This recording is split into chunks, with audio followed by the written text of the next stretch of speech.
ओम शांति। ओम शांति। ओम शांति।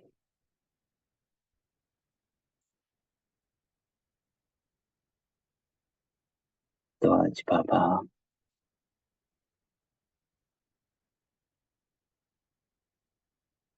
16 जुलाई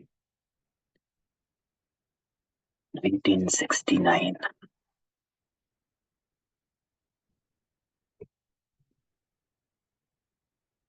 बाबा का पहला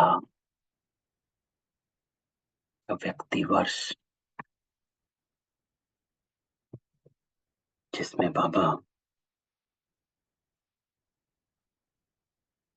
सब बच्चों को सिखा रहे हैं कि अव्यक्त पालना कैसे लेनी, अव्यक्त पढ़ाई कैसे करनी है।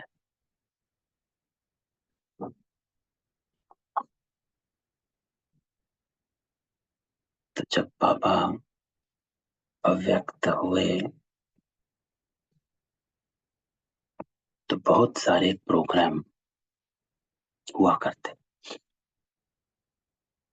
अभी पीछे मुरलियों में हमने पढ़ा टीचर्स के साथ बाबा की मुलाकात, फिर बहनों के साथ बाबा की मुलाकात, सबकी पट्टी हुआ करती।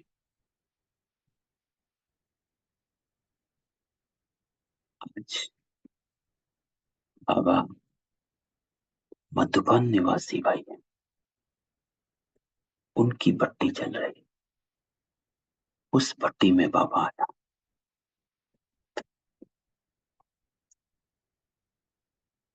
और बाबा कहता है,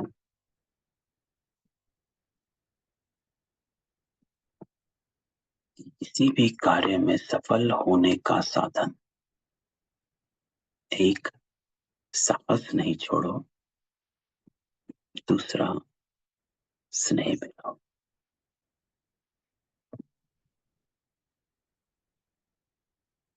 सिर्फ साहस नहीं, सिर्फ स्नेह भी नहीं, बाबा कहता साहस नहीं छोड़ो और स्नेह कायम रखो।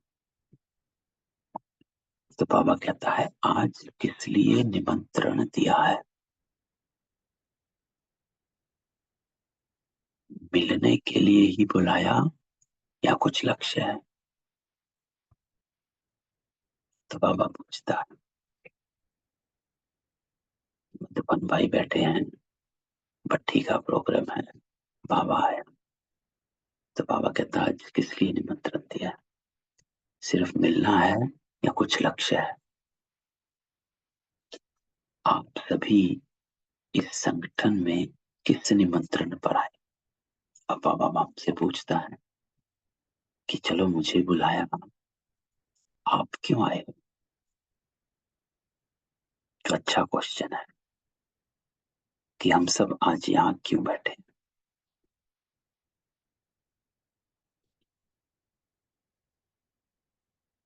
किस निमंत्रण पर आए? क्यों हम सब अपना समय निकाल बाबा की मुरली सुनने आए? तो ये हम अपने पर लागू करते हैं। मधुबन निवासी को तो बाबा कह रहा, लेकिन ये मुरली बाबा ने सभी के लिए चलाई। तो बाबा हमसे पूछता है, किसके निमंत्रण पर आए, क्यों आए हो? मधुबन निवासी को पूछा, किस लक्ष्य से ये समागम हुआ? तो किस लक्ष्य से हम यहाँ बैठे हैं? बाप दादा तो इसलिए आए कि आप सभी बच्चों का परिवर्तन सब। तो बाबा अपना बताता,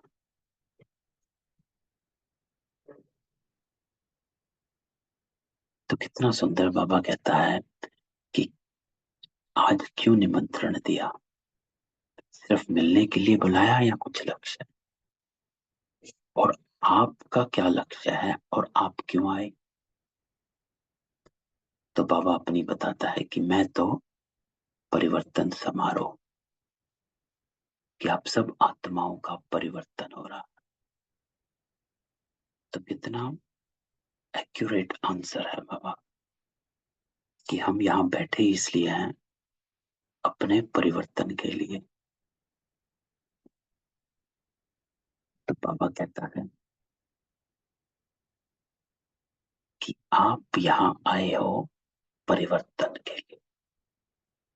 तो ये बात हमको हमेशा स्मृति में रहनी चाहिए। तो बाबा कहता है, परिवर्तन समारोह पर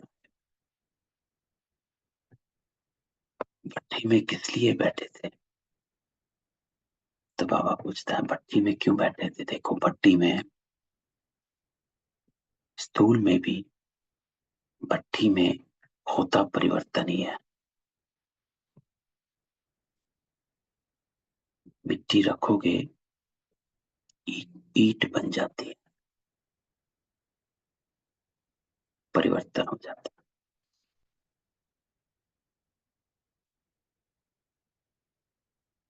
कुम्हार मिट्टी के घड़े रखता है और वो पक्का बन के आ जाता है।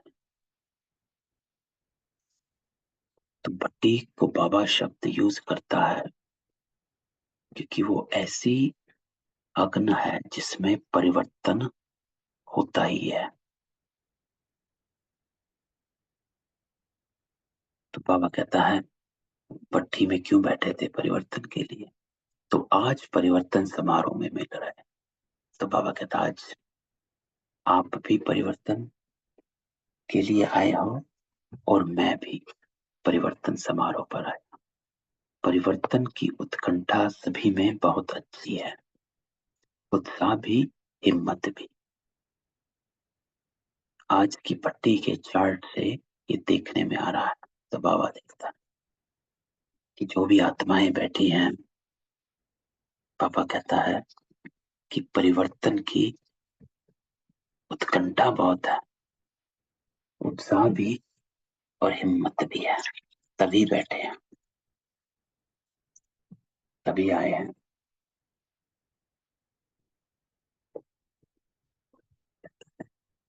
इन गोपों के परिवर्तन के उत्साह से आपको, कुमार का दादी को कहता है, प्रकाश मणि दादी को क्वेश्चन पूछते हैं कि क्या क्या देखने में आता है। क्या आप इनके उत्साह को देख रहे हो? तो आपको क्या देखने में आ रहा है? जैसे आंधी को देखकर मालूम पड़ता वर्षा आने वाली। इस परिवर्तन के उमंग से आप क्या समझती हो? परिवर्तन क्या पहचान देता? तो बाबा कहता है ये परिवर्तन इस खास बात का पहचान देता कि अभी प्रत्यक्षता का समय नजदीक है। पहले प्रत्यक्षता होगी, फिर इस सृष्टि पर स्वर्ग प्रख्यात होगा। तो ये पहचान है प्रत्यक्षता की। तो बाबा कहता है कि आप आए हो, क्यों बैठे हो? अपने परिवर्तन के लिए। और आपका परिवर्तन प्रत्यक्षता करता। हमारे व्यवहार से,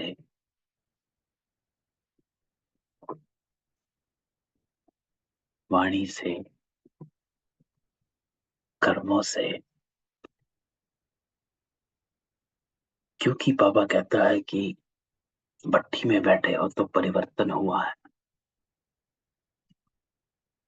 तो जब प्रत्यक्षता होगी, फिर स्वर्ग प्रख्यात होगा। तो बाबा कहता है वर्तमान समय देखा जाता है कि हर एक वक्त अपनी अपनी प्रत्यक्षता प्रत्यक्ष रूप में ला रहे हैं। पहले गुप्त था, जैसे सूर्य की रोशनी में सितारे छुपे हुए होते। तो ये बात बाबा आज कहता है कि जब बाबा था, ब्रह्मा बाबा था, तो सब गुप्त थे। जैसे सूर्य की रोशनी में सितारे छुपे हुए होते हैं ना, तो दिन में भी सितारे तो होते हैं, लेकिन सूर्य की रोशनी इतनी तेज होती है कि दिखाई नहीं देते। तो आज बाबा भी ये कहता है कि कैसे कैसे बाहर निकल कर आ रहे हैं अपनी धारणाओं से, ज्ञान से। जब बाबा थे तो छुपे हुए थे। तो बाबा कहता जब सूर्य दूसरे किनारे चला जाता तो सितारों की चमक प्रत्यक्ष होती। तो अब ज्ञान सूर्य व्यक्त किनारा छोड़ अव्यक्त वतन में खड़े, है ना। तो बाबा ने व्यक्त किनारा छोड़ा, शिव बाबा ने अव्यक्त वतन में खड़े हैं। तो व्यक्त देश में आप सितारों की प्रत्यक्षता देखने में आती है। तो ये बात बाबा ने बार बार कही थी कि मैं अव्यक्त हुआ ही इसलिए ताकि आप बच्चों का सामने आए। नहीं तो पहले सिर्फ बाबा, जब बाबा साकार में थे तो किसी और का इतना वो नहीं था। सब गुप्त थे, छुपे हुए थे। लेकिन जैसे ही बाबा व्यक्त होता है तो सेवाएं शुरू हो जाती हैं, प्रत्यक्ष होना शुरू हो जाते हैं। जो बाबा कहता है सितारे बाहर आते हैं। तो पहले से भी अभी बाबा कहता है एक तो को ज्यादा पहचानते हो ना, है ना। क्योंकि पहले हर चीज के लिए साकार बाबा के पास दौड़ के आते थे। लेकिन अब जब बाबा व्यक्त हुए तो सब, बाबा कहता है, कैसे प्रत्यक्ष हो रहे हैं। जैसे कहते हैं ना, एक एक स्टार में दुनिया है, लेकिन ये पता नहीं कि एक एक स्टार की कौन सी दुनिया है। तो इस आकाश के सितारों में कोई दुनिया नहीं, लेकिन ये धरती के चैतन्य सितारों में एक एक दुनिया। तो अपनी दुनिया का साक्षात्कार होता जाता है। तो बाबा कहता है, जैसे जैसे आप अपने आप को प्रत्यक्ष करते जाएंगे, आपको अपना ही साक्षात्कार होता है। थोड़े समय में ही देखेंगे कि संगम का संपूर्ण रूप आप सभी का है। तो आप जैसे जैसे परिवर्तन होते रहेंगे, तो ये दिखता जाएगा, प्रत्यक्ष होता जाएगा। तो बाबा पूछता है, मालूम है संगम का संपूर्ण रूप कौन सा है? शक्तियों और पांडवों के रूप। शिव शक्तियां भी हैं और पांडव भी।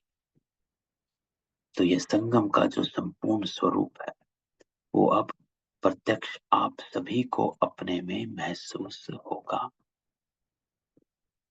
तो देखो, आज बाबा परिवर्तन से, पट्टी से शुरू होता है और फिर हमको बताता है कि कैसे आप सब सितारों की तरह जो छिपे हुए थे सामने आ रहे थे, और फिर आपकी प्रत्यक्षता से, आपके स्वरूप से साक्षात्कार होता है।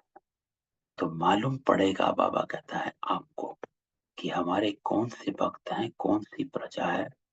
जो प्रजा होती है वो तो नजदीक आएंगे, और जो भक्त होंगे वो आखिरी पिछाड़ी में चरणों पर झुके।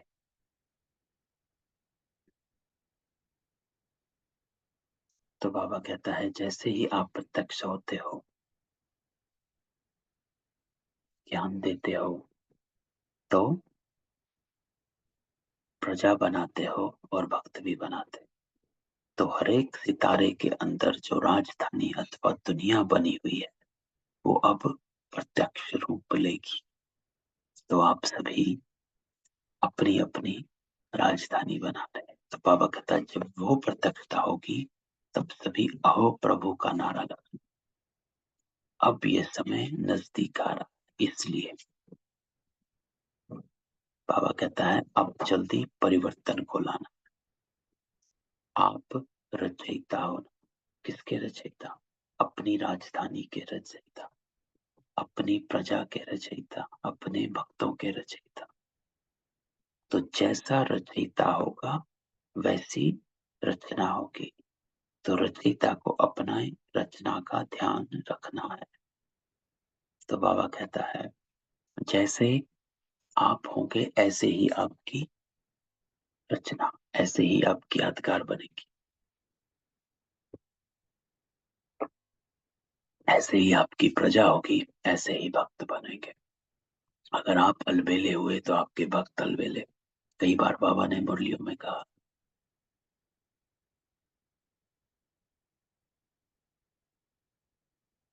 तो जैसी रचना रचयिता, वैसी रचना।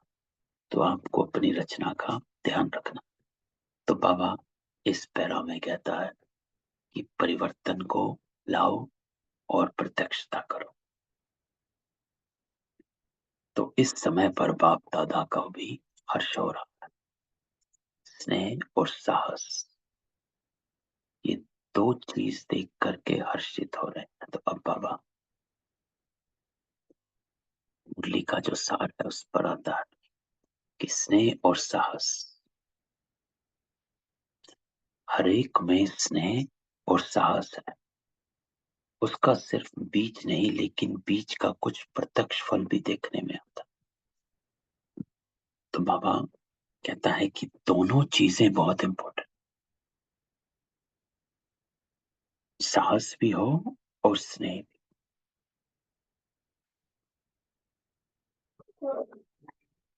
बाबा कहता है, वो प्रत्यक्ष फल देखकर हर्षित होते हैं, लेकिन जब फल मिलता है तो फिर उनकी बहुत संभाल करनी पड़ती है।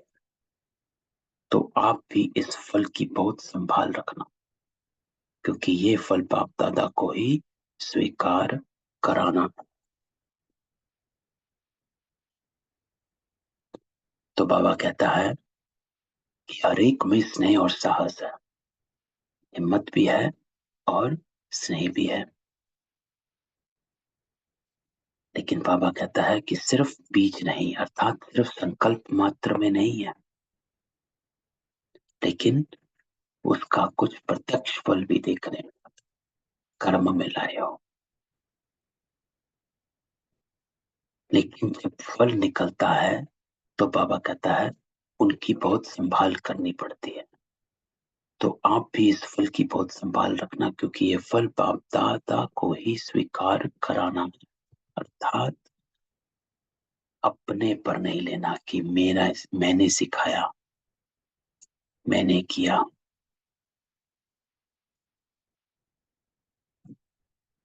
मेरा ज्ञान अच्छा, मेरे स्टूडेंट्स हैं। तो बाबा कहता है ये जो फल है ये बाबा को ही स्वीकार करा, क्योंकि बीच में माया रूपी चिड़िया फल को झूठा ना करते हुए, अर्थात अपना स्वीकार ना मत करो, कराने वाला करा रहा। तो बाबा कहता है कि आप निमित्त बन करते चलो, कभी भी मैंपन मेरेपन में मत आओ। मेरी सेवाएं हैं, मेरे देखो इतना किया, मैंने सिखाया तो देखो कैसे बन गए। नहीं। तो बाबा कहता है ये माया रूपी चिड़िया फल को झूठा ना कर दे। तो सब निमित्त भाव में रहो, बाबा करा रहा है और सब उसके बन रहे, मेरा कुछ नहीं। तो बाबा कहता है फल जब पक जाता है तो फिर पक्षी उसको खाने की बहुत कोशिश करते। तो ये माया भी इस फल को खाने के लिए कोशिश करती, लेकिन आप लोगों ने किसके लिए फल पकाया? तो संभाल पूरी। तो बाबा ये समझाता है कि कभी मैंपन में मेरेपन में हदों में मत आ जाना कि मैंने सिखाया, मैं सिखाता हूं, मेरी क्लास है। नहीं। तो संभाल पूरी करनी। अभी अर्जुन फल निकला है, पूरा पक जाया, फिर स्वीकार करेंगे, तब तक संभाल करेंगे। तो बाबा कहता है बाबा को जब फल पक जाए तो लेकर आओ, लेकिन तब तक संभाल करो। तो फल के संभाल के लिए क्या प्रयत्न करेंगे, उसका क्या साधन है आपके पास? जरा भी फल अगर झूठा हो गया फिर स्वीकार थोड़ा ही होगा। तो अब उम्मीद तो बहुत अच्छी है। तो बाबा कहता है सभी के मस्तक पर आत्मा का सितारा तो देखने में आता है, लेकिन उसके साथ साथ आपके मस्तक पर क्या चमक रहा है? उम्मीदों का सितारा। तो बाबा कहता है ये उम्मीद का सितारा बाप दादा देख रहे हैं। सिर्फ इस सितारे के आगे बादल को नहीं आने, नहीं तो सितारा छिप जाएगा। और ये जो उम्मीद का सितारा चमकता हुआ देखने में आ रहा, उसकी परवरिश करते रहना। तो बाबा कहता है एक फल जूठा नहीं होने देना, अर्थात कभी भी अपने मैंपन में नहीं आना। ज्ञान दिया, करा बनार बाबा करा रहा और निसंकल्प हो गए। तो एक बाबा की 1969 की मुरली जो हम सब ने पढ़ी थी, जिसमें बाबा ने निमित्त भाव का अर्थ बताया था। तो अगर अपने को चेक करना है कि मैं निमित्त हो सेवा कर रहा हूं या कर रही हूं कि नहीं कर रही हूं, तो बाबा कहता है एक क्वेश्चन अपने आप से पूछना कि मैं निरसंकल्प हूं कि नहीं। निमित्त अर्थात निरसंकल्प स्थिति।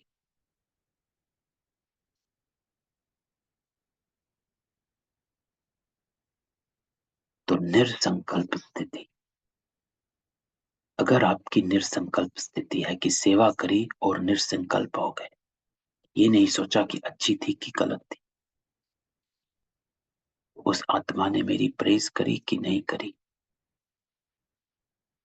उस ज्ञान का उस आत्मा में बीज पड़ा कि नहीं पड़ा, तो बाबा कहता है निमित्त भाव अर्थात निरसंकल्प स्थिति। तो फल को झूठा नहीं होने देते। दूसरा बाबा कहता है उम्मीदों का सितारा बाबा देख रहा है। कौन सी उम्मीद? कि आप सब प्रत्यक्ष करोगे, जो बाबा ने ऊपर कहा कि प्रत्यक्षता आपसे होनी है। तो उम्मीदों का सितारा बाबा देख रहे हैं, लेकिन इसके आगे बादल नहीं आने देना, नहीं तो सितारा छिप जाएगा। बादल क्या? माया के बादल, मैंपन का बादल। तो इन बादलों को नहीं आने देना, क्योंकि वो छिपा देते हैं।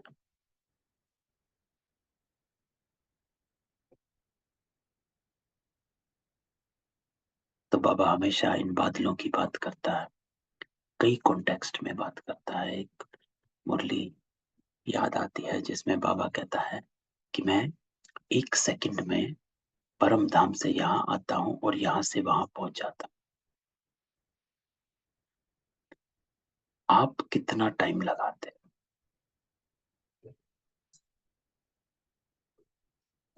आपको ऊपर पहुंचने में बाबा कहता है बादल तो नहीं आ जाते हैं जो आपकी गति को रोक देते हैं या रास्ते को भुला देते हैं।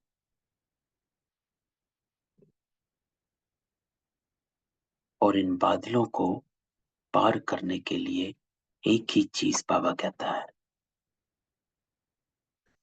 कि क्लीन और क्लियर बुद्धि चाहिए। अगर बुद्धि के आगे माया रूपी बादल हैं, बुद्धि क्लीन और क्लियर नहीं, तो आपको परम धाम पहुंचने में या तो टाइम लगेगा या पहुंच नहीं पाए। तो ये बादलों को नहीं आने देना।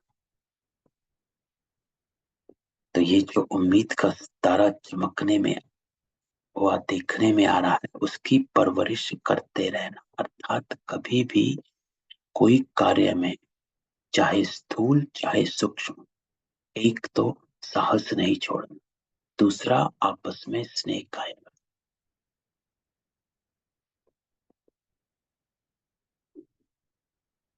तो बाबा कहता है एक साहस नहीं छोड़ना, दूसरा स्नेह में रहना। इसका बैलेंस रखो, तो फिर पांडवों की जय जयकार हो जाएगी।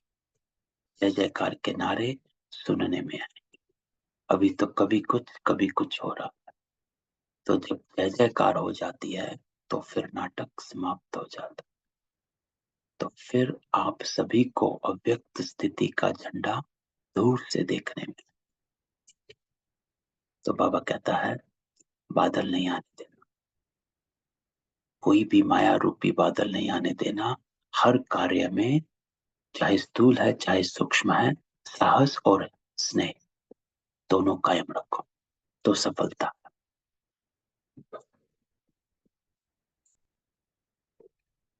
साहस के साथ स्नेह भी बाबा। तो आप सभी को कि अव्यक्त एक रस स्थिति का झंडा सारी दुनिया को लहराता हुआ देख। तो आज बाबा कहता है जो ये परिवर्तन की प्रतिज्ञा का कंगन बांधा है, ये अविनाशी रख। तो आज जो भट्टी में आए हुए हैं, यहाँ जो हम क्लास में आए हैं, तो बाबा कहता है अपने परिवर्तन की प्रतिज्ञा का कंगन बांधा है, उसको अविनाशी रखो कि मुझे परिवर्तन होना ही है, मुझे चेंज होना ही है, चाहे कोई कुछ करे। दूसरे को देखकर अपनी प्रतिज्ञा को मत बोलना, जिसको बाबा कहता है कंगन उतारना नहीं। कोई भी कंगन बांधते हैं तो जब तक कार्य सफल ना हो तब तक उतार नहीं सकते, तो यह कंगन कभी उतारना। तो बाबा कहता है कि हमेशा स्मृति में ये मर्ज रहे कि मैं परिवर्तन हो रहा हूं, ये परिवर्तन की प्रतिज्ञा का कंगन बांधे रखो। तो बाबा कहता आगे चलकर बहुत सीनरियां आएंगी, लेकिन वो सीनरियां आपका परिवर्तन ही नजदीक लाएगा। अपनी वैल्यू का भी पता पड़ेगा, और जब अपनी वैल्यू का पता पड़ेगा तब वह नशा चढ़ेगा। तो अभी अभी क्या वैल्यू रखते हो, कभी क्या वैल्यू रखते हो, भाव में हेर फेर होता। तो बाबा कहता है आप कौन आत्माएं हो, उसका अभी आपको ज्ञान ज्ञात नहीं। ज्ञान तो है लेकिन ज्ञात नहीं, रियलाइजेशन नहीं। तो बाबा कहता है आपको अपनी ही वैल्यू का पता पड़ जाए। तो देखो 1969 में बाबा ने कहा, उस समय प्रकाश मणि दादी, जानकी दादी, सभी दादियां, मनोहर दादी, चंद्रमणि दादी, ब्रजेंद्रा दादी,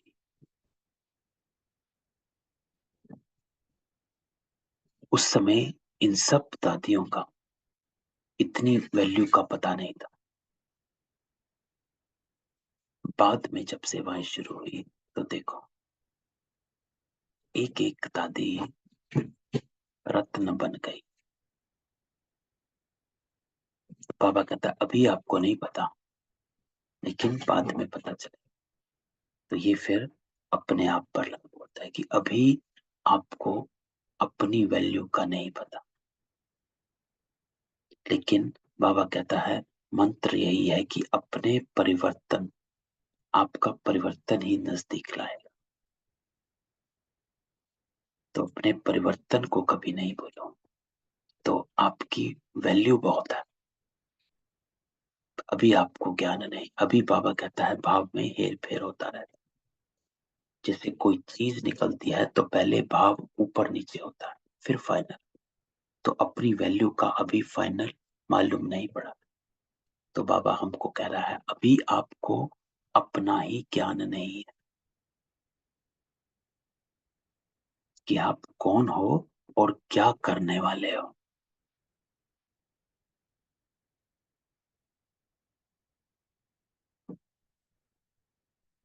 कभी समझते हो, बाबा कहता बहुत वैल्यू, कभी कम समझते, है ना। तो हम अपने आप से पूछे तो बाबा सही कहता है, सही पकड़ता है।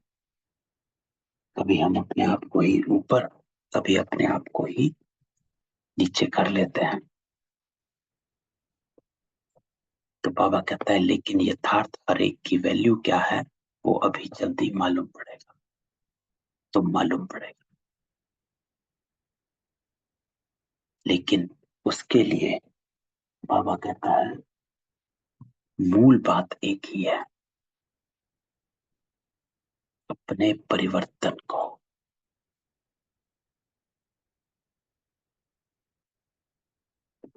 वो कंगन नहीं होता। जब आप अपने परिवर्तन में प्रगतिशील होते रहेंगे, आपकी वैल्यू अपने आप बढ़ती जाएगी, है ना। तो ये मधुबन जहां आप बैठे हो, ये सारी सृष्टि के बीच में क्या है, मधुबन है बाप दादा का सारी दुनिया के बीच में बड़े प्यार से बनाया हुआ शोकेस। तो बाबा मधुबन को हमेशा शोकेस कहता है कि ये आईना है जहां आप देखो कि पवित्रता, स्वर्ग कैसा है। तो जैसे शोकेस में बहुत अच्छी अच्छी चीजें रखते हैं और सभी चीजों से ऊंची चीज शोकेस में रखते हैं, तो मधुबन सारी दुनिया के लिए शोकेस है। तो क्योंकि ये भट्टी मधुबन भाइयों के लिए है, तो बाबा उनको उत्साह भरता कि आप सारी दुनिया के शोकेस हो, और शोकेस में वैल्यूएबल चीजें रखी जाती है। तो उस शोकेस में आप अमूल्य रत्न रखे हुए हो। ये मालूम है कि हम मधुबन शोकेस में अमूल्य रत्न है। तो शोकेस में जो चीजें रखी जाती हैं उसका खास ध्यान रखा जाता है। तो आप सभी भी मुख्य रत्न हो। आपको देखकर सभी समझेंगे कि अंदर माल क्या है। अगर एक बात याद रखेंगे तो शोकेस से शो करेंगे। वो क्या बात है? तो बाबा मूल मंत्र बोलता है कि जो कर्म हम करेंगे हमको देखकर और करेंगे।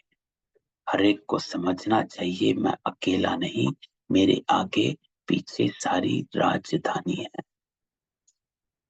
ये इंपॉर्टेंट लाइन है कि मैं अकेला नहीं हूं। आप जो कर्म करते हो, बाबा कहता है, वैसे ही आपकी प्रजा और आपके भक्त करेंगे। जिसको बाबा ने ऊपर कहा, रचयिता, जैसा रचयिता होगा वैसी रचना होगी।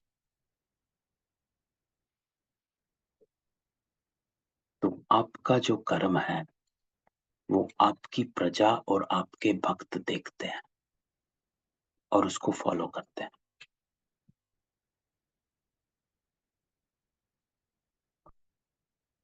तो बाबा कहते हैं अकेले कुछ नहीं है, आपका कर्म प्रख्यात होता है। तो इस अटेंशन से अपना कर्म करो कि जो मैं करूंगा मुझे देखकर और करेंगे। अर्थात आपकी जो प्रजा है, आपके जो भक्त हैं, वो आपके कर्मों को देखकर फॉलो करेंगे। तो मैं अकेला नहीं, मेरे आगे पीछे सारी राजधानी। तो जैसी रचयिता वैसा रचना, जो बाबा ने ऊपर कहा। तो मेरी प्रजा, मेरे भक्त मुझे देख रहे, अकेले नहीं। अकेला जो काम किया जाता उसका इतना विचार नहीं, लेकिन अभी अपने को अपनी प्रजा और भक्तों के बीच में समझना, सभी आपको फॉलो कर। तो बाबा कहता है अगर आप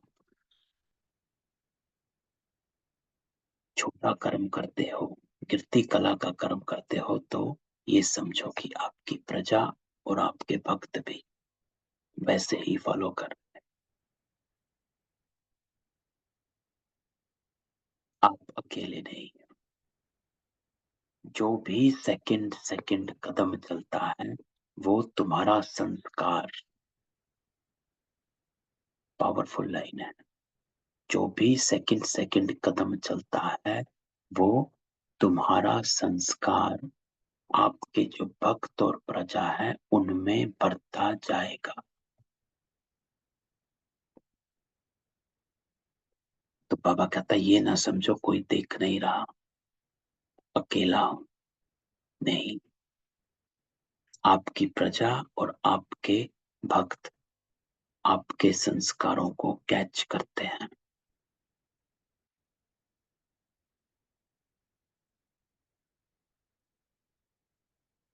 तो बाबा कहते हैं संभाल रखो कि मेरा हर कर्म कैसा होना, सब आपको देख रहे हैं। तो आप अपनी राजधानी बना रहे हो। जो बाबा ने कहा था, अकेला नहीं, मेरे आगे पीछे सारी राजधानी। तो जैसे माँ के पेट में गर्भ होता है तो कितनी संभाल करते हैं, क्योंकि माँ जो करेगी खाएगी वो संस्कार बच्चे में भरे। तो आप सभी को भी इतना ध्यान रखना कि जो कर्म हम करेंगे हमको देख हमारी प्रजा और हमारे द्वापर से कलयुग तक के भक्त भी ऐसे बनेंगे। क्योंकि बाबा हमेशा कहता है अगर आप अलबेले आलसी हो तो आपके भक्त भी अलबेले आलसी होंगे। कभी भोग लगाया, कभी नहीं लगाया, कभी आपके मंदिर को साफ किया, कभी नहीं किया। कईयों के मंदिर श्रेष्ठ हैं, कईयों के मंदिर पेड़ के नीचे लगते हैं। कहीं गांव में छोटे से एक पेड़ के नीचे एक मंदिर होगा। तो बाबा कहता मंदिर भी ऐसा बनेगा, मूर्ति भी ऐसी बनेगी, मंदिर का स्थान भी ऐसा मिलेगा। क्यों? क्योंकि आप नहीं ही वो संस्कार भरे, कभी कभी के, अलबेले के, आलस्य के। तो इसलिए बाबा कहता हमेशा लक्ष्य रखो कि हम अकेले नहीं, हम मास्टर रचयिता के साथ रचना भी। माँ बाप जब अकेले होते हैं तो जो भी करें, लेकिन अपनी रचना के सामने होते हैं तो कितना ध्यान देते हैं। तो आप भी रचयिता हो, जो रचयिता करेंगे वही रचना करेगी। तो बाबा कहता है कितनी अटेंशन होनी चाहिए कि वो आपकी रचना आपको देख रही है। जैसे माँ बाप बच्चों के सामने अटेंशन रखते हैं कि क्या बात करनी है क्या नहीं करनी, तो ऐसे ही तो जब अपने ऊपर जिम्मेवारी समझेंगे तो जिम्मेवारी पड़ने से अलवेलापन और आलस्य खत्म हो जाएगा। तो बाबा कहता है जब ऐसी समझ, ऐसे अपने आप को देखेंगे तो अटेंशन आप पे ही आ जाएगी। कौन सी जिम्मेवारी? कि जो कर्म हम करेंगे हमको देखकर हमारी प्रजा और भक्त करेगी। तो हर एक सितारे की अपनी दुनिया की परख रखनी, फिर कोई की छोटी है और कोई की बड़ी। तो बाबा कहता है दुनिया सभी की है, क्योंकि आप एक एक अपनी राजधानी स्थापन कर। तो ये अटेंशन रखना। तो इम्पोर्टेंट बात इसमें बाबा कहता है अपने कर्मों पर अटेंशन, अकेले नहीं हो। आपकी दुनिया है। कौन सी दुनिया कह रहा है बाबा? भक्त और प्रजा जो आपके पीछे बन रही है, आपको देखकर बन रही है।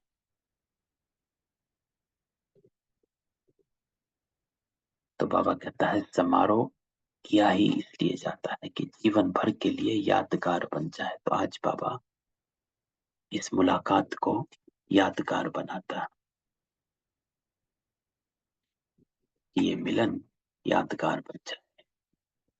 ये समारोह भी इसलिए है, आज का दिन बाबा कहता है यादगार है। समारोह में निशानी दी जाती है ना, तो बाप दादा कौन सी निशानी देते हैं? तो बाबा कहता है दो बातों की सौगात देते हैं। शिक्षा तो मिली है कि साहस और स्नेह नहीं छोड़ना,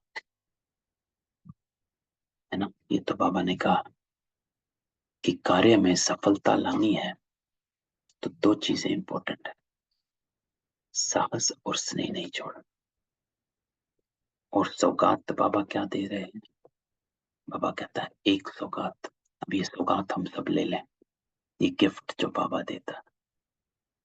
तो बाबा कहता है एक ही लगन में हर वक्त रहना, हमारा तो एक दूसरा ना कोई।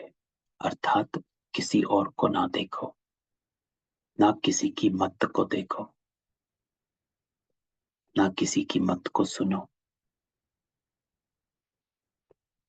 जिसको बाबा कहता है देखते हुए भी नहीं देखना, सुनते हुए भी नहीं सुनना, लेकिन बुद्धि में हमेशा बाबा और श्रीमत रहे कि चलो जो कोई भी कुछ कह रहा है कर रहा है, लेकिन मेरा कनेक्शन उसके साथ।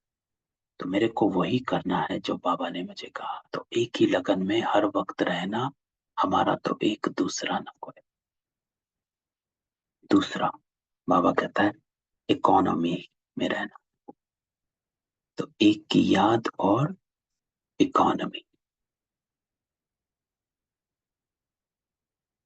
तो इकोनॉमी हो गया रहना।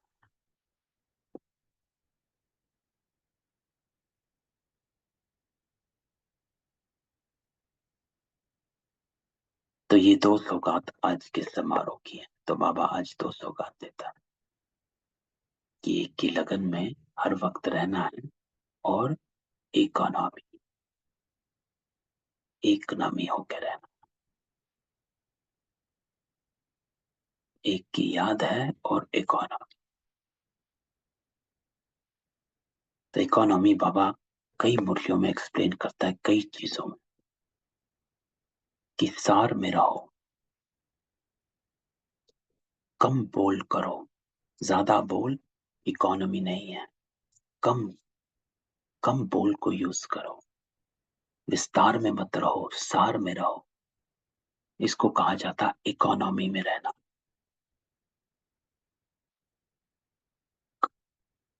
हर बात के, सिचुएशन के, आत्माओं के विस्तार में मत जाओ। ये हुआ था, ये हुआ था, ऐसे है, वैसे है, ये किया था, पिछले साल ये हुआ था, 2 महीने पहले ये हुआ था, कल ये हुआ था। तो बाबा कहता है विस्तार है, इकोनॉमी में रहो, सार में रहो, और कम शब्दों में रहो। जिसको बाबा कहता है धीरे बोलो, मीठे बोलो, और कम बोलो। तो ये दो सौगात आज के समारोह की है। कितना भी कोई अपनी तरफ खींचे, लेकिन एक के सिवाय दूसरा ना। ये है मनसा की बात, कि दूसरे की मत को, दूसरे के व्यवहार को फर्क ना करने दो। आपको जो करना है वो, आपका कनेक्शन किसके साथ जुड़ा है। तो दूसरी आत्माओं से कनेक्ट मत हो जाओ। कनेक्शन एक बाबा के साथ, उसकी मत आ रही है और वो मैं कर रहा हूं। और इकोनॉमी है कर्मणा की। तो मनसा और कर्मणा दोनों ही ठीक रहे, तो वाणी आप ही ठीक रहेगी। तो बाबा कहता है कनेक्शन बाबा से रखो, और कर्मों में इकोनॉमी करो, विस्तारों में मत जाओ, तो वाणी अपने आप ठीक रहेगी। तो ये दो बातें खास ध्यान कर रखनी है। जैसे साकार रूप में भी देखा ना, एक की लगन और इकोनॉमी। इसलिए याद है मंत्र कौन सा सुनाते थे, कम खर्च वाला नशी। तो इकोनॉमी के साथ ये मंत्र भी नहीं, इकोनॉमी भी हो, साथ साथ इकोनॉमी उतना ही फ्राक दिल भी हो। तो फ्राक दिल में इकोनॉमी समाई हुई है। इसको कहा जाता है कम खर्च वाला नशा। तो बाबा कहता है इकोनॉमी भी रखो, क्योंकि उस समय यज्ञ शुरू, जो 1969 बाबा व्यक्त होता है, तो उस समय इतना विस्तार नहीं था, फंड्स भी नहीं थे। तो बाबा कहता है कि कम खर्च वाला नशीब भी बनना है। लेकिन ये नहीं कि कंजूसी है। तो बाबा कहता है जितनी इकोनॉमी उतना ही फ्राक दिल भी हो। तो ब्रह्मा बाबा हमेशा इकोनॉमी सिखाते थे, कि कैसे चीजों को यूज किया जाता है, बार बार यूज किया जाता है, फेंका नहीं जाता। तो इस पैरा में बाबा आपको कहता है कि दूसरों को मत देखो, आपको जो करना है वो बाबा जो सौगात देते हैं उसके थ्रू करना है, कि एक की लगन में हर वक्त रहना। हमारा तो एक दूसरा ना कहे, अर्थात दूसरे को मत देखो। मुझे जो करना है वो मेरे कनेक्शन से मिलेगा, मेरा कनेक्शन बाबा। और दूसरा, इकोनॉमी में रहना, विस्तार में मत जाओ, सार में रहो, कम बोलो, थोड़े शब्दों में।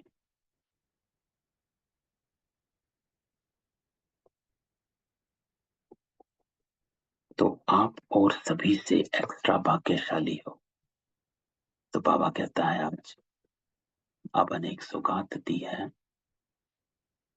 और फिर बाबा कहता है आप सबसे एक्स्ट्रा भाग्यशाली हो। क्यों?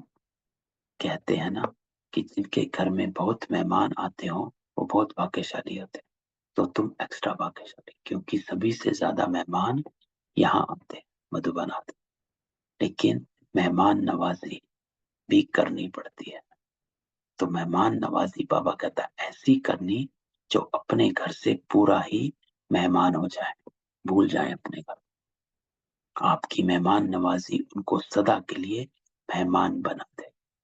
तो बाबा कहता है वो बाबा के बन जाए। तो बाप दादा साकार में यह करके दिखाते थे, है ना। कि तुम सबको पता है कि साकार बाबा के पास जब भी कोई भी आत्माएं आती थी तो बाबा इतना भरपूर कर देता था कि उनको मधुबन का घर अपना लगता था और अपना घर पराया लगता था। तो बाबा कहता है ऐसा करके दिखाना।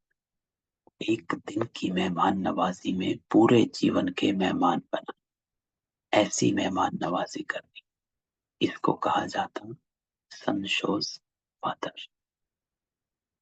तो बाबा कहता है ऐसा करना कि कोई भी आपसे मिले उसको अपना बना लो अपने व्यवहार से। तो बाबा कहता है इस क्लास के अंदर सभी से ज्यादा पुरुषार्थी कौन है? तो क्वेश्चन पूछ रहा हूं, नंबर वन कौन है? एक तो से सभी अच्छे हैं। ये तो कमाल है। तो बाबा देखो साथ साथ उत्तर भी देता है, कभी भी कंपैरिजन नहीं। बाबा कहता सब एक दो से अच्छे। यही ग्रुप है जो सभी ने नंबर वन नंबर उठाया, क्योंकि कोई ने किस बात में विशेष पुरुषार्थ किया और कोई ने किसी बात में किया, इसलिए सभी नंबर वन। तो इस ग्रुप ने ये नंबर वन का ठप्पा अपने ऊपर लगाया। तो ये बाबा कहता ठप्पा नहीं बोलना, मुख्य चार बातें नहीं बोलना। तो आज बाबा की शिक्षाएं देखो पूरी मुरली में। सौगात है, कर्म कैसा करना है वो है, क्यों आए हो परिवर्तन के लिए उसको ध्यान रखो, आप कौन आत्माएं हो उसको ध्यान रखो। तो बाबा कहता है चार बात नहीं भूलनी। एक शिक्षा, दूसरी सावधानी, तीसरा ठप्पा और चौथा एक दो को आगे कर उन्नति को पार, जिसको निर्माण भाव कहा जाता है। एक दो को आगे करो, पहले आप। तो ये बाबा कहता है ये चार बातें कभी भूलनी नहीं। शिक्षा, सावधानी, ठप्पा और एक दो को आगे बढ़ाना।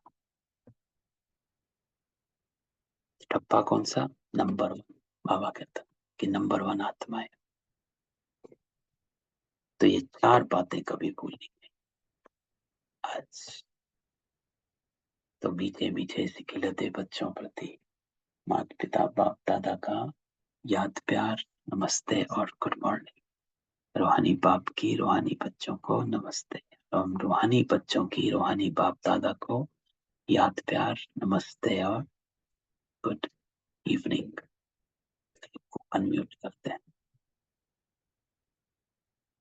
किसी का कोई क्वेश्चन हो तो देखो इस मुरली में बाबा साहस और स्नेह की बात करता है। क्यों आए हो इसको हमेशा याद रखो, परिवर्तन। फिर बाबा कहता है कि आप अपने कर्म पर अटेंशन रखो। जैसे आप रचयिता होगे वैसी आपकी रचना होगी। आपकी रचना क्या है? आपके भक्त और आपकी प्रजा।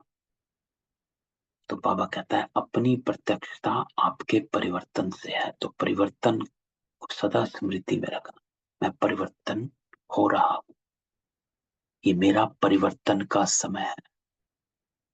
फिर बाबा कहता है कि कभी भी फल को झूठा नहीं करना, अर्थात निर्माण भाव, निमित्त भाव में रहो, मैंपन में मत आओ। नहीं तो सितारा छुप जाएगा। तो ये बादलों को आगे नहीं आने देना। माया रूपी बादल सामने आए तो छुप जाएंगे।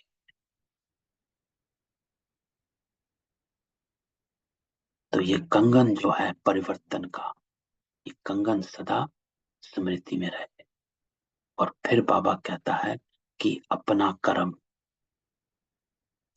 जैसा कर्म आप करेंगे आपकी प्रजा और भक्त करेंगे। आप अकेले नहीं, आपके आगे पीछे सारी राजधानी। तो बाबा ने बताया वो आपके संस्कारों को कैच करती है। जो भी सेकंड कदम कदम चलता, वो तुम्हारा संस्कार आपके जो भक्त उनमें बढ़ता जाएगा। तो अटेंशन कि मैं अकेला नहीं, जो कर्म हम करेंगे हमें देख और करेंगे। जैसे ब्रह्मा बाबा अटेंशन रखता। और फिर बाबा सौगात देता है कि एक की लगन में रहना, दूसरे को मत देखो, दूसरे की मत देखो, दूसरे के व्यवहार को मत देखो। हमें जो करना है उस पर अटेंशन और इकोनॉमी में रहना।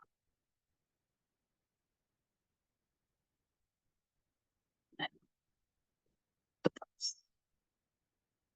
ये चार बातें जो बाबा कहता है, शिक्षा, सावधानी, ठप्पा और निर्माण भाव, इसको साथ रखो और उन्नति को। तो ठीक है, किसी का कोई क्वेश्चन?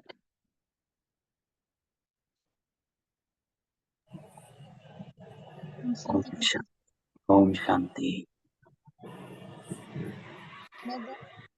जैसे ड्रामा में कहते हैं ना हर आत्मा निर्दोष है, हम्म। तो जैसे मेरे जहाँ हम लोग कहते हैं ना किसी को पाप आत्मा पुण्य आत्मा, तो जैसे निर्दोष है तो फिर हम पाप आत्मा तो नहीं बोलना चाहिए, वो तो अपना एक्ट मतलब उसका ड्रामा में यही पार्ट है तो प्ले किया, पाप आत्मा नहीं बोलना चाहिए। तो पाप आत्मा बोलना आपको क्यों लगता है कि ये गलत है?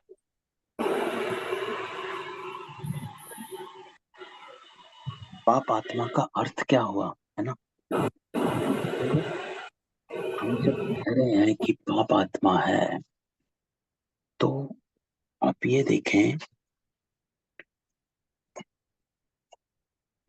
पाप आत्मा कहना गलत नहीं है। क्यों? क्योंकि पाप आत्मा कहने का भाव है कि आपके जो कर्म हैं वो नीचे के कर्म, इसको पाप आत्मा कहा जाता है। ऐसे नहीं कि पाप आत्मा है, पुण्य आत्मा है, महान आत्मा है, वो कर्मों से है। तो पाप आत्मा इसलिए कहा जाता है कि कर्म जो है वो ऐसे कर रहे, निचली नीचे के कर्म कर रहे, तो इसलिए उनको पाप आत्मा कहा जाता है। आत्मा पापी बनी या पुण्य बनी, उसका अर्थ क्या है? आत्मा पुण्य तब कहलाएगी जब वो कर्म पुण्य के करेगी। आत्मा पवित्र तब कहलाएगी जब वो कर्म पवित्र करेगी। तो पाप आत्मा कहना कोई गाली नहीं है ना, ना ग्लानि है। ये तो आईना है कर्मों का। सही कर्म करोगे तो पवित्र आत्मा कहलाओगे। अब बाबा जो है परम आत्मा है। क्यों? क्योंकि कर्म परम है उसके। जो भी बाबा करता है, पवित्र पुण्य पतित आत्माओं को पुण्य बनाता है। ये है कर्म उसका, ये कर्तव्य है, ये ऑक्यूपेशन है। तो कर्मों से आत्मा की जो स्थिति है उसको कहा जाता है। तो पाप आत्मा कहना कोई गलत नहीं है। ये कर्म है आपका, जो आपको बताया जाता है कि तुम पाप कर्म कर रहे हो। तो इसीलिए बाबा इसको कहता है। तो ठीक है, ड्रामा अनुसार देखो, ड्रामा का जो बाबा हमेशा कहते हैं, जो हमने क्लास में भी किया ड्रामा की, कि उसको एक्यूरेट जानो। ड्रामा का जो प्ले है ना, वो संगम युग पर है। बाकी सारे युगों में ड्रामा का एक्ट जो चलता गया वो करते गए। लास्ट सैटरडे की मुरली में जो बाबा ने हमारी क्लास के एक दिन पहले ही इस बात को स्पष्ट कर दिया। तो बाकी टाइम ड्रामा चलता है, लेकिन वो ड्रामा किस बेस पर चलता है? इस बेस पर चलता है जो संगम युग पर बनाया गया। तो ये बात समझनी होती है, इसलिए बाबा कहता है कि ये समय जो है बड़ा इंपॉर्टेंट है। इस समय आप चारों युगों का जो आप प्ले करोगे ना, वो इसमें भरा हुआ भर जाता है, इस समय भरता है। क्योंकि कैसे भरता है? लेट्स से आपने ड्रामा में एकदम नंबर 1 एक्ट किया, ब्रह्मा बाबा को ले लो। उन्होंने ड्रामा में संगम युग पर समझ लिया और नंबर 1 एक्ट किया। क्योंकि उन्होंने नंबर 1 एक्ट किया, इसलिए वो सत्युग में नंबर 1 आत्मा बनकर आई। क्योंकि वो सत्युग में नंबर 1 आत्मा बनकर आई, तो वो द्वापर में नंबर 1 भक्त बनी। सबसे पहले शिव की भक्ति सबसे पहले ब्रह्मा बाबा द्वापर में शुरू करता है। सबसे पहले भक्त हम हैं। और फिर आप ये देखोगे कि ब्रह्मा बाबा का जो लास्ट बर्थ है, जीवन है, वो आप सब देखें। Even though it's 84th birth, even then that birth was not too bad। बाबा ने शुरू में अपने माता को खोया, पिता उनके टीचर थे और उन्होंने स्ट्रगल करी। फिर वो डायमंड मर्चेंट बने, अच्छे भले जी रहे थे, साहूकार थे। उस समय गाड़ियां, बंगले, बाबा के हर शहर में बंगला, हैदराबाद, सिंध, कराची, शान का जीवन, राजाओं महाराजाओं में उठना बैठना। तो क्यों ब्रह्मा बाबा का जीवन ऐसा अच्छा क्यों? क्योंकि उन्होंने संगम पर श्रेष्ठ बनने की ठान ली। तो अभी जो आप करोगे, सारे कल्प का वो तय कर देता है। और आप बस प्ले करते हो, आपको पता नहीं सतयुग, त्रेता, द्वापर, कलयुग में की ड्रामा है। वो तो प्ले चल रहा है, आप अपने को ही आगे लेकर जा रहे हो। प्रारब्ध आपको सतयुग में मिली, ये प्रारब्ध सिर्फ आपको मिलती है। द्वापर की आत्माओं को कोई प्रारब्ध नहीं है। वो बस ऐसे गए और ऐसे ही आ गए और ऐसे ही चलते गए। जो होता गया चलाते गए, करते गए, कर्म ऊपर नीचे होते गए और अपना साधारण जीवन जीता गए। साधारण आत्माएं। लेकिन प्रारब्ध आपको मिली, गिफ्टेड हो, तो आप गिफ्टेड आत्माएं जो सतयुग में आ जाती। लेकिन उसके लिए अभी प्ले करना है ना। हाँ। नहीं, समझ में आ गया। मैं असल में आत्मा और जो उसका एक्ट है दोनों को मिला के देख रही हूँ, इसलिए दिक्कत है। अगर ऐसे दोनों को अलग करते हैं तो फिर करो। अ, अलग करते फिर समझ में आता है ना? मतलब हाँ। जैसे पाप, हाँ। मतलब हाँ, मतलब अलग किए तो मतलब वो फिर आत्मा में कोई दोष नहीं है, हाँ। लेकिन उसका एक्ट ऐसा था तो इसलिए उस हिसाब से पाप आत्मा बोले। लेकिन इटसेल्फ आत्मा जो है वो निर्दोष निर्दोष है। है ना? यही यही हुआ मुझे लगता है। हम्म। अच्छा भाई जी, जैसे बाबा बोलते हैं ना कि अ, अ, ये संगम मतलब अभी जैसे वैश्यालय है और फिर शिवालय होगा, है ना? मतलब सतयुग शिवालय होगा। तो जैसे जो 4 वर्ण है, तो उसमें वैश्य वैश्य के बाद शूद्र आता है ना? शूद्र। हाँ, शुद्ध आता है। हाँ, तो ऐसे मेरे मन में एक दिन आया कि वो शूद्रालय क्यों नहीं, क्योंकि अभी तो सब शूद्र बन गए हैं।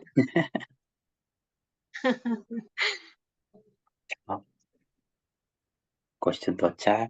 शूद्रालय क्यों नहीं कहते, वैशाल्य क्यों कहते हैं?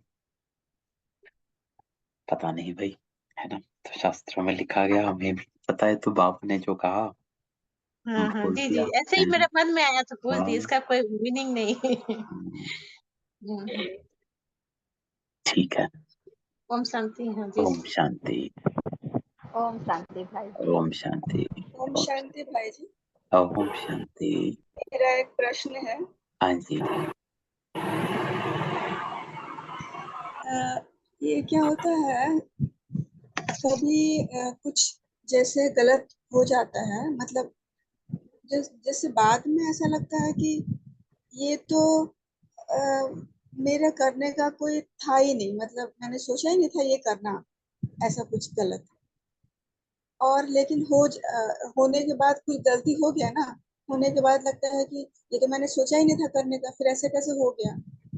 और बाद में फिर बहुत पछतावा होता है कि ये मुझे नहीं करना चाहिए था, अ, किसी को भी ऐसे तकलीफ नहीं देना चाहिए। लेकिन वो कैसे हो जाता है समझ में भी नहीं आता है, मतलब जैसे ऐसा लगता है जैसे कि कोई ड्रामा चल रहा है और मतलब ऑटोमेटिकली वो हो ही जाता है।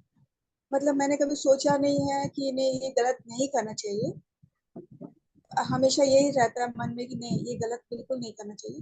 लेकिन ना पता है हो जाता है, और होने के बाद लगता है कि पता नहीं कैसे ये हो गया। हाँ, तो देखो, ये जो आपने कहा कि हो जाता है,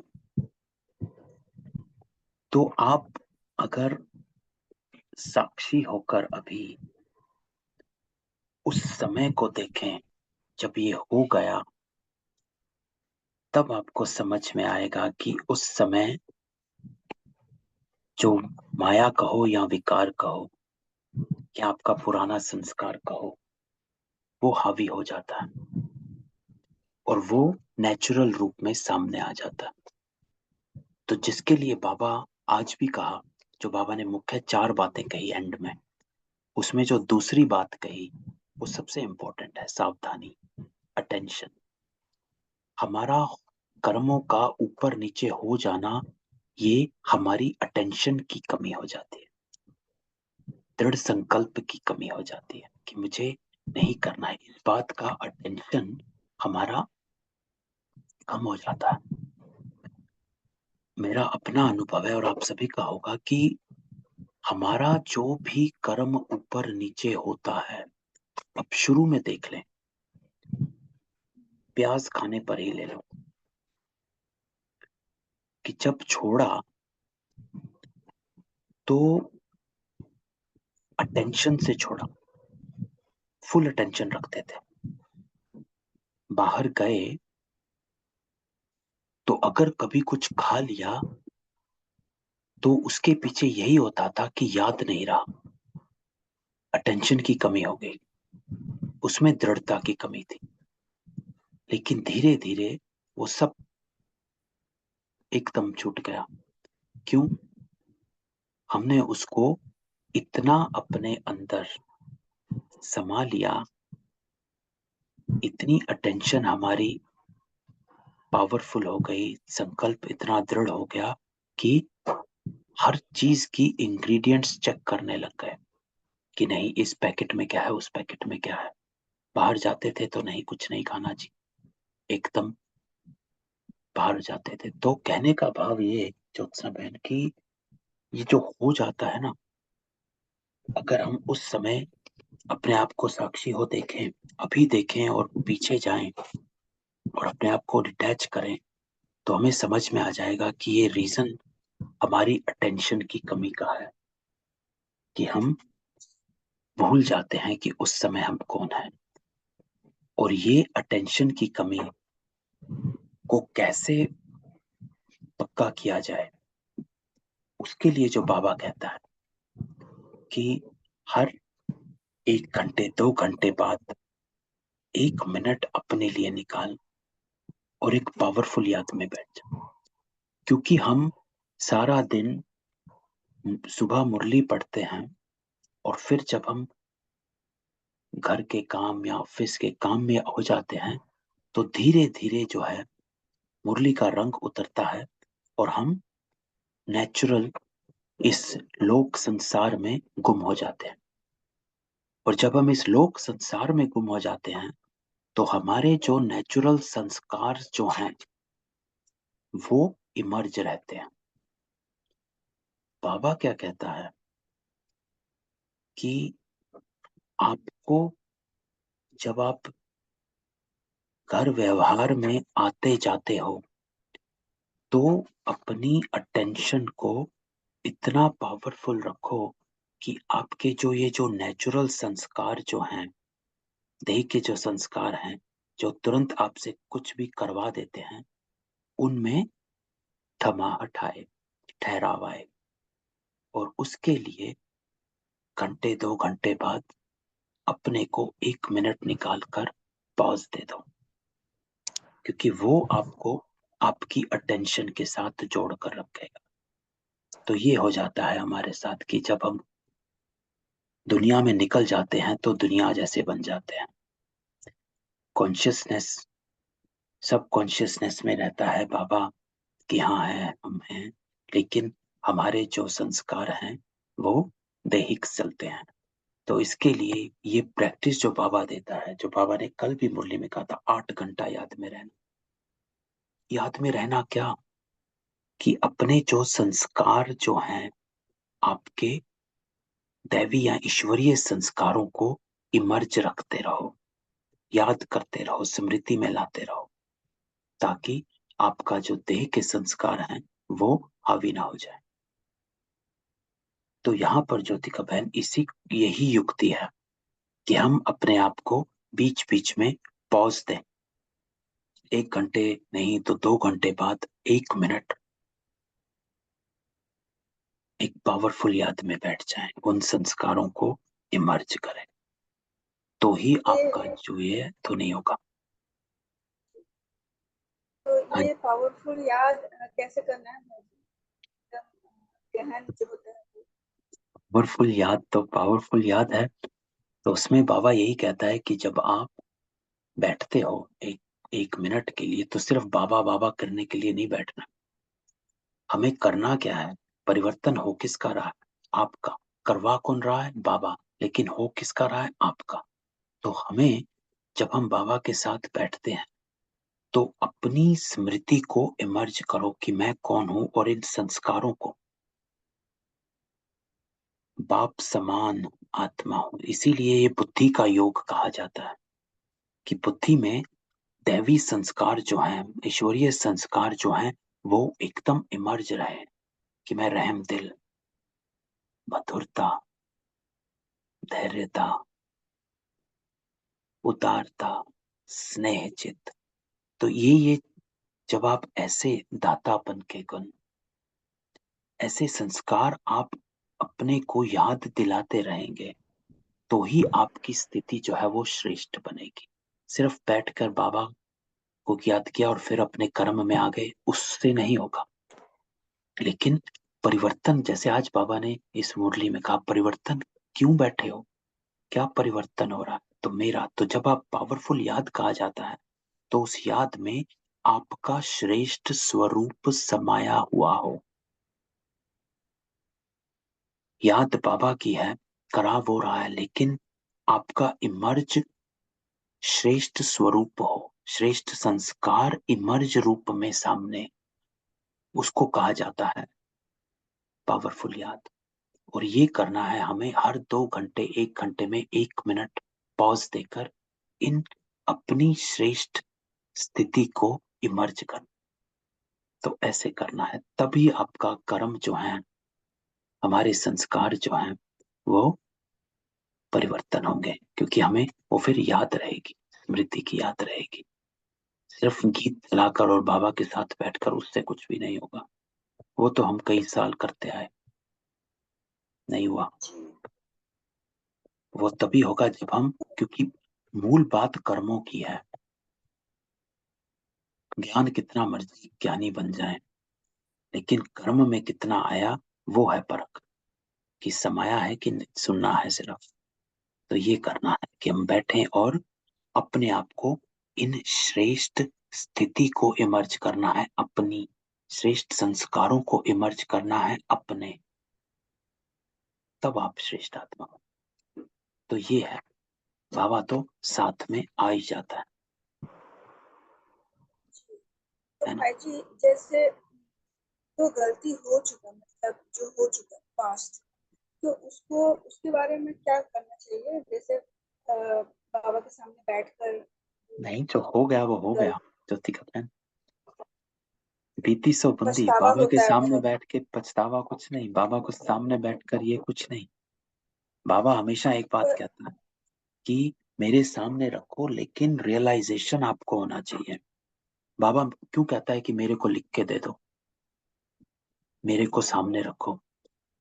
ये नहीं है कि बाबा को लिख के दे दिया, सामने रख दिया तो हो गया जी, छुट्टी हो गई। नहीं, बाबा का भाव ये रहता है कि जब आप लिख रहे होते हैं, ये हमारा अपना भी अनुभव है, जब हम अपने किसी गलत बात जो करी उसको लिख रहे होते हैं या बाबा के सामने रखते हैं, तुरंत अपना रियलाइजेशन हो जाता है कि मेरी यहाँ गलती है और यहाँ मुझे अपने आप को करेक्ट करना। तो बाबा लिखवाता और अपने को बतलाता इसलिए है कि उसको बताते बताते, लिखते लिखते ही रियलाइजेशन हो जाता, खत्म नहीं होता है। लेकिन ये जरूरी इसलिए है, गलती तो हो गई लेकिन आपको रियलाइज हुआ, और रियलाइज होने का चेकिंग यही है कि दोबारा नहीं हो। अगर दोबारा वही गलती होती है तो इसका मतलब बाबा कहता है रियलाइजेशन नहीं हुआ है।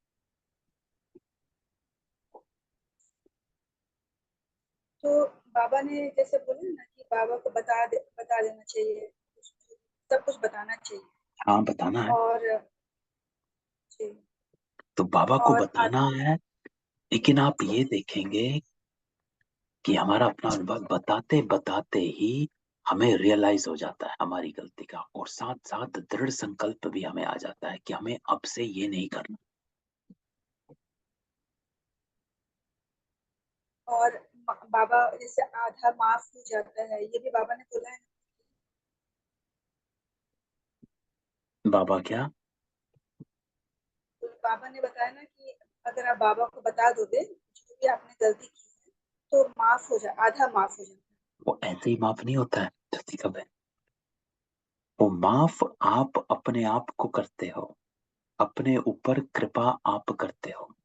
कैसे? कि वो आप उसको रियलाइज करें, अर्थात दोबारा नहीं दोहराए।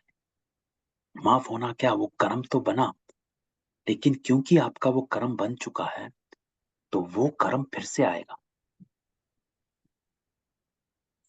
वो कर्म जब सामने फिर से आएगा तो आपका उस समय एक्ट क्या रहा,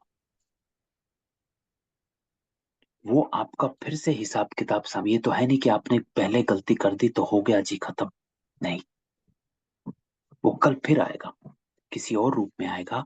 तो वहां चेकिंग होती है कि जो आपने बाबा से कहा था, आपने रियलाइज किया था, तो आपने फिर से श्रेष्ठ कर्म किया या फिर से आपने गलती कर डाली। अगर आपने श्रेष्ठ कर्म किया तो आपका धीरे धीरे वो चुत्तू होता गया। तो इसको बाबा कहता है कि ये चुत्तू होता है।